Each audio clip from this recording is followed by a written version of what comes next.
স্বৈরাচার শেখ হাসিনার সরকার গত 15 বছরে ৪,৫০০ মানুষকে বিনা বিচারে গুলি করে হত্যা করেছে বলে জানিয়েছে অ্যাটর্নি জেনারেল মোহাম্মদ আসাদুজ্জামান।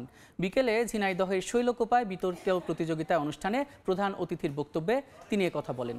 মানুষের রক্তের বিনিময়ে অর্জিত জুলাই বিপ্লব যাতে ভুলুণ্ঠিত না হয় সেজন্য ফ্যাসিবাদ বিরোধী সব ঐক্যমত হওয়ার আহ্বান জানান অ্যাটর্নি জেনারেল।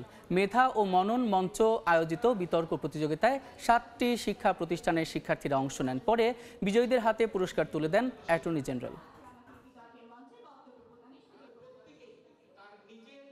বিগত 15 বছরে ফ্যাসিস্টরা আমাদের মাঝ থেকে 700-র বেশি আমার আপনার মতোই কারো ভাই, কারো বোন, কারো মা, কারো স্বামী, কারো বাবাকে গুম করে রেখেছিলেন বা গুম করে ফেলেছেন।